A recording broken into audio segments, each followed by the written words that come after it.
Hey, hey everyone. We wanted to come back and do a part two because we sat here for a minute and pondered on it. We couldn't believe how fast the 30 minutes had went, because we was sharing, things from our heart and stuff. And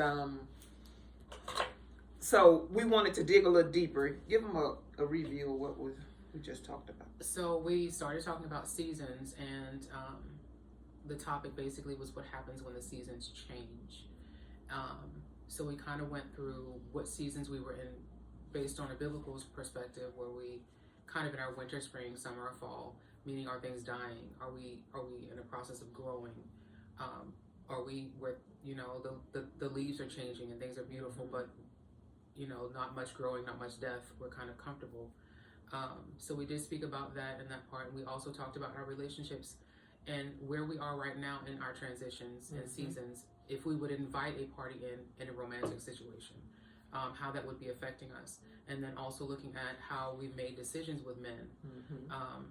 And based on previous relationships with our parents. Right. Yeah. Based on how that fatherly bond either developed or didn't, or how there were problems within that bond, and how we now see or saw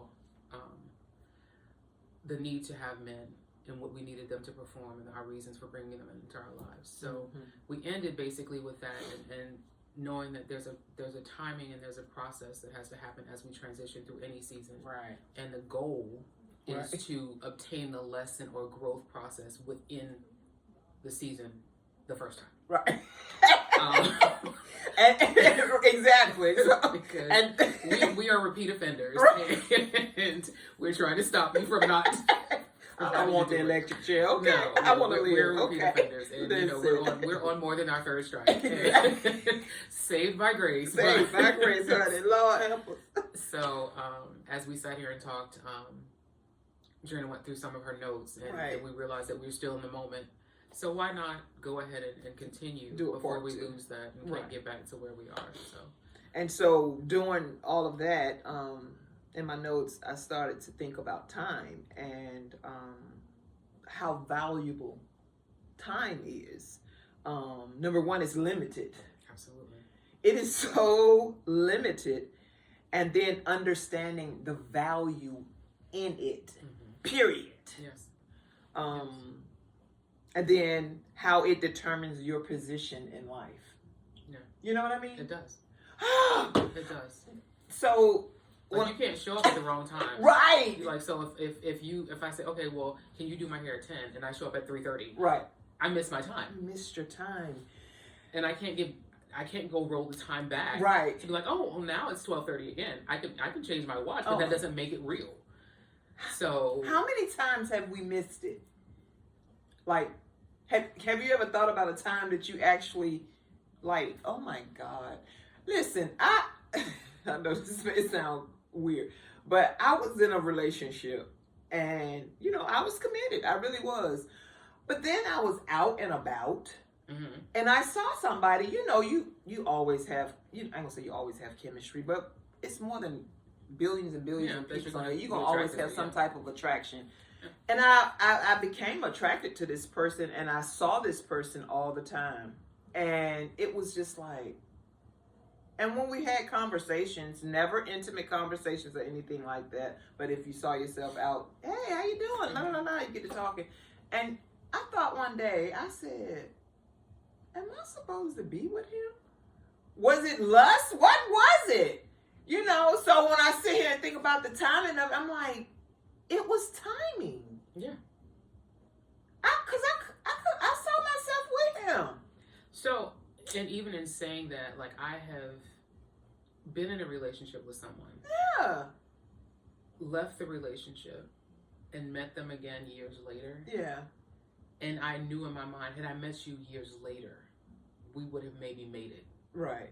Because the timing was off. You were not mature enough. I wasn't mature enough. We weren't in the right space. We weren't in the right, be it physical space or head space. Right. We were not mature enough and ready for one another. Right. But had I met you now, we could be something serious. Right.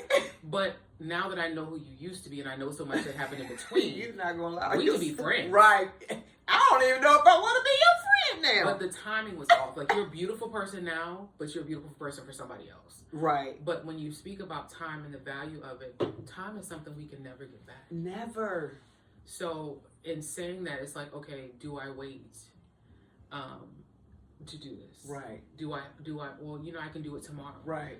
We don't know if we're going to wake up tomorrow.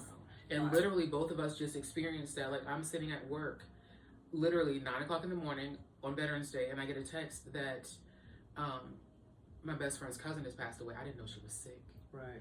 She's a few years younger than me. And I'm like, God, I thought I had time. Right. You know what I'm saying? I figured I'd see her when I went down there. Right. We don't know. We don't know about when our next or last breath will be. So it's very important to move when God says move. Yeah. And I say the same, because that same day I had a good friend of mine called me and asked me to accompany her to the hospital. And so I did. And I was grateful that I did, because that morning I asked her how that individual was doing, and she said that he had passed away. Yes. And I was just like, wow. So when you're looking at the value of time, it's so crucial. I feel like it's a gift. Absolutely. Time is like money. It's a currency. Right. Like, I am spending my time, which means that it's an investment that you're putting into something. Oh my God. But what are we investing in? Right. It's just, what are we investing in? What are you spending your time on? Right.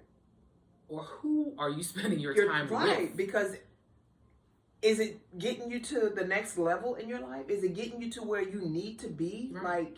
Or is it holding you back from the accomplishments and things that you need to be making? And I'm guilty. Like, you don't watch TV. I'm very guilty that I will sit there and binge watch or just have the TV on, but I'm wasting time. Yeah. Because that's time I could be spending with God. That's time I could be spending with my son. That's time I could be building relationships out there, just like, prophesying to people. I could be spending and telling people about God, but I'm sitting at home watching Netflix. Right. I say, I don't have a TV. So, but I'm saying, like, what are you wasting that precious commodity on? Your thing may be something else, but that's right. And it's something that I think we all need to consider, because time is like money. You spend it and you don't get it back. Jesus, girl, it just messed me up. And then when the value in it, you know what I mean? The value in time. But think about the time that God spent creating you. Yeah. And how we devalue His creation. Oh my God, honey. Oh, girl, that it just upsets me, because for so long, even in my life, I suffered with self-esteem issues, and and I used to cry. I hate being tall. Well, I can't help it. I'm not as tall as you, but I hated it too. I know. I was always the tallest in class, and they used to call me all these names, Jolly Green Giant, because I was so skinny too. So all those different things, and it bothered my self-esteem. But when I really came into a relationship with God, and I understood that when He made me, He was like, girl, you're beautiful. That's right. You're beautiful. And so now, I walk in that, honey. I walk in it. Thank you. If you think I'm cute, thank you. I appreciate you, because I was always worried about how I was shaped and all these other different things, because I didn't look like the other girls. I had the lips, honey, and, the big old head and, just skinny. I always was so skinny. But now it's just like, listen, I'm going to work on as much as I can. And the rest, I'm just going to, it is what it is. Yeah. But I'm just, like I said, I'm just at this point now where I'm just like, this is who I am. Either you accept it or you go to the next door neighbor or wherever you're going to go. Bye. See you. And I'm at the point now that I'm not just saying that. Yeah, you mean it. Yeah. Yeah. Because I would say it. Right. But it wasn't anything that I felt or meant. So. And the next question was, oh my God, where is that? Do you know how to be present for yourself, especially in pain? So. And are we unskilled in knowing how to show up for ourselves? Yes. Very unskilled. Yes. Yes. Absolutely. When I was like, wow. Yeah, definitely. I don't think that is even a skill that we know how to teach. Right. And I can say only through school and trainings and other things like that. And because my area that I want to focus on is grief. Right. So that's a different kind of pain. Yeah. That loss, even though grief doesn't have to be death of a person. Right. It's death of a thing. A thing. And you definitely can grieve a relationship. You grieve divorce. You grieve loss of a pet. You grieve loss of a job. But in that, it's still a pain. It's still a pain. So to be present in that and find some type of meaning and actually sit in that is so difficult. It's very because difficult. we don't want to feel it. No, we want it to be no. Yeah, we don't want to feel it. And I think that being present for yourself is allowing yourself to have the emotion. Right. Allowing yourself to acknowledge that I'm hurt. Right. Acknowledge what the emotions are that come up. I'm angry. Mm-hmm. And you have to, if it's a journaling, if it's whatever you want to do, however, if you're out in nature and you just have those moments where you release, you have to go through the process and stages of the pain. You have to feel it. Right. Because if you don't, it comes out in anger. It comes out in other ways that are not productive. Right. And some of them, depending on the person and their level of aggression, can get you in trouble. Yeah, can. And that's the truth. So showing up for yourself, I think, is something that we need to learn how to do. And that's what I'm learning in this season. I'm really learning how. So when I get upset about something or I get frustrated, I'll be like, Drina, feel the emotion. Yeah. Whatever that emotion is, just say it and feel it and deal with it. Yeah. You know, and that's where I'm at. And I've been doing that now for a few minutes, trying to get myself to realize that it's okay that you hurting. Yeah. It's okay you grieving about that thing, that loss. You know, it's okay, but I don't want you to sit in it. I don't want you to sat in it like old people say. Right, yeah. I don't want you to just sit down and just let it take you out, because if you have a relationship with God, then He'll kind of remind you, remember who you are. You know, it's okay. I got you. You know, because only God can heal a broken heart. Nothing else. Nobody else. Only God. And so, you know, if you find yourself in a moment where you're grieving anything, people, or a thing, like Angie said, you know, feel that emotion. If it's frustration, I'm frustrated. Say it. You know, confession is made known to salvation. So in Romans 10:10, you have to confess a thing first in order for you to get your healing and deliverance. So, you know, those quote unquote religious people, when they be like, girl, don't put that on me. Don't put what on you? No, you confess that thing in order for you to become healed from it and delivered from it. You want to be healed and delivered, set free, and all that other stuff attached to it. So you want to be that, you know, so at the end of the day. But yeah, I just, yeah. Yes, it's Feel it. Yeah. Feel it. You have to. Feel that thing, honey. Let me see what else I got in here. Okay, that's basically it, because what else would turn into a whole different topic or whatever. So we'll just end this one, since or you want to add something to it, add anything to it. I don't think so. Do you want to ponder a little bit on grief though? Because I know that's your area too, and I know you know, because of your. So in grief, and I can tell you a little bit why I went that direction. Okay. It started with COVID. And I was sitting at work, and I worked with emergency mental health, and they were bringing in all these people. It was like, oh my gosh, people are going to need people. COVID just started. I'm like, they don't need people now. They don't need people now. Like, they're okay. They're home. It's just started. There's nothing that's changed for them really, other than some people can't go to their day programs or whatever. But in my heart, it was like, you know, as people started dying, I was like, you can't have a funeral. You can't be with your loved one. You were on a video camera telling your loved one how much you love them.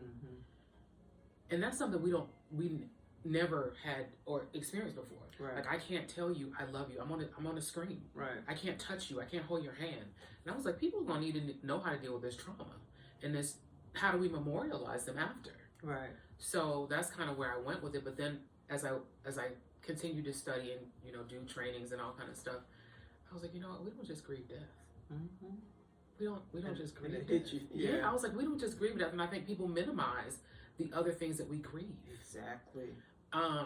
You know, and people, I'm not even talking about things that are like your pets. That's understandable. You grieve your pet. My mother blew my mind, and she was like, you know, I put in my Bible the house that I wanted, and God gave it to me. It was the same house in Columbia where I was staying. That was your house.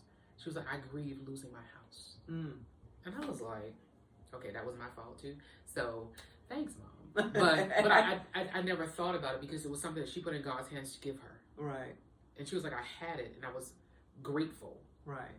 And then lost it. But when I was, they sold it. It wasn't like it got taken. Right. But she was like, when I lost something that I had prayed so long for, I grieved that house. And I don't think it was the physical house. I think it was the answered prayer. Yeah. And the attachments to it. That bothers me because I know I probably could have kept the house, but it's just like those things. Like you grieve a job. You can grieve not getting a job. Right. And it's for somebody who's like focused, probably wrong, but someone who's so focused on success and climbing the ladder. And then, that's hard. Right. So I think that we minimize a lot of what people consider loss or consider grief. But also like the whole process of how do I memorialize somebody I couldn't say goodbye to years later. Right. So all of those things in the process of trying to get everything together, like I look at how do I help people do that? Right. How do I set up a situation where you can still do that? Like, you know, they have like the balloon releases and all that stuff. But I feel like in our community we don't do that. No, we don't do that. And I don't think that we plan appropriately. Right. And that leaves so much on the grieving person. So all of that in totality is kind of how I got into. I definitely would say that it was a God thing because I don't think that anybody would choose death as a place to. I wonder what I'm grieving. I feel like I don't know. I think. Well, I can say the part of loneliness. Yeah. Had something, walked away from it. So that you know, initial break. Yeah, that was painful, but I had to look out for me. Yeah. And having that connection, and then it's no more cold turkey. That's it. That was hard, and you know. Yeah. Yeah, that was hard, but you know, in the midst of it, God has been really, really helpful. Because some days I'll be in this house by myself, and I'll just cry out to God. I know I said, Lord, I hope my neighbors don't think I'm crazy, but I really am. But being a crisis counselor, yeah, I'm crazy. Yeah, but I diagnosed myself. We are. But. Yeah, and that grief thing, man, that thing get in your soul. It does. And I think I was talking to somebody yesterday, and I was saying one of the biggest issues that we have as people is we try to compare each other's pain. Yeah, there's no and we shouldn't do that because all of us take pain differently. All of us process trauma differently. And when you try to compare, well, look, I done had this XYZ happen to you, and you only been through, you know, not having your parents in the household, but, you know, we shouldn't do that. No. We should take each other's pain, embrace it, love on each other, encourage one another, and just keep it moving. But we shouldn't try to compare that you're going through more than I'm going through because you don't understand how my body processed trauma, and I don't understand how yours processed trauma because you may get to the point where you just have a mental breakdown. You know what I'm saying? Yeah. And I may get to the point where I just want to punch the walls. You come to my house, I got holes in my walls everywhere. You know, so we got to be careful. It's like how our past experiences have shaped us into the people that we are. So we'll never know what someone has had happen to them in the past. Right. So that may affect how they view trauma, how it affects how they see grief. One thing that may be traumatic to me, you're like, okay, well, I don't know why it bothered you like that. I'm good. Yeah. And everybody's going to be different. So to negate somebody's pain, somebody's experience, is totally wrong of us. Yeah. Because you never know what somebody and what they're going through currently. Mm-hmm. Because the stack that they're dealing with currently also will affect how they're being affected by whatever that event is. Mm-hmm. So what I can say, because you know me, you know I'm a nerd, so I'm very interested in how the brain processes things. You know, I was reading, I believe the book is called The Grieving Brain. Please forgive me if I quoted that wrong. But it says that when you've been in a relationship with someone and they die, and death could be the end of a relationship or the end of that person's life. Right. Your brain has set up a pattern, and it's used to, when I come in the door, this happens, and he's sitting here. Mm-hmm. When I fix food, I call him, and he comes this way. Right. So what happens when that person is no longer there is your brain has to retrain itself to fill in those spots that it's already dug. Jesus. So it's like you walk in this way, and you get the little piece of the carpet that's worn. Right. That's what's happening in your brain. Oh my God. You've worn that piece out. So now you have to refill it with something else. Yeah. Because now that person or that thing is not there. Ooh, so it's not just... It's a scripture somewhere that goes against with it. I know it is. It's not just a pain that we feel inside. It's literally something that we have to learn all over to rebuild. And of course, God will be the easiest way to do it. That's the renewing of the mind, Romans 12, 1 and 2. That's the easiest way to do it, probably the quickest way to do it. Right. But we want to take things on our own. Right. So we go through it, and we're going to feel the pain. Yeah. God never said we weren't going to feel pain. Never said it. Never said we weren't going to have trials. But that's what's happening. Yeah. That's literally the same way with anything else that happens. You have to rebuild parts of your brain when you've used drugs or alcohol. Mm-hmm. That pattern has been built because you've been doing it for years. Yeah. Or, I go out to the car every day and it's cranking up. So your brain is telling you it's going to crank up today. It's not going to crank up today. You know, I'm using that as a small thing. No, every time I get in it, it's going to crank up. And when it doesn't, it's like, it's facts. Is it the gas? Yeah. Like, did I put gas? Because all I'm supposed to do is put gas in it. And it's supposed to go. But that's how the brain works. Yeah. So you've walked that pattern with this person. And now I have to start pulling some more dirt in it to kind of get that little groove out. That's good. And I have to refill it with different activities, different thoughts, different processes. Because, of course, with the death of a person, you're not coming back. But when you decapitate something, as we talked about, it's not coming back. Right. So you are going through a process where you're literally trying to rebuild the patterns in your brain. Mm-hmm. That's good. But we're not going to hold y'all long because we can keep going. Like that thing get good. So it's time to get good. We be like, girl, we're But, learn how to focus in on yourself more, and find out the things that you like and you dislike. Focus in on your relationship with God. Whatever you believe in. I don't know what you believe in, God. You might believe in the chair, the railroad track, whatever, Focus in on the Creator, God Himself.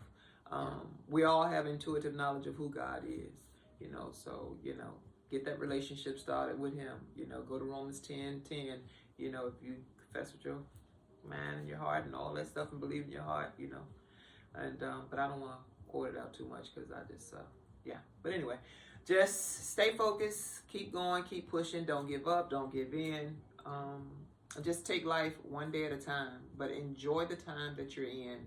And invest in that time because you never know. Tomorrow is definitely not promised. We used to say tomorrow, but right now, a second ain't. It's not. So many people just dying, like boom, boom, boom, boom. So embrace yourself and enjoy yourself and enjoy life. That's it. Until next time. Peace.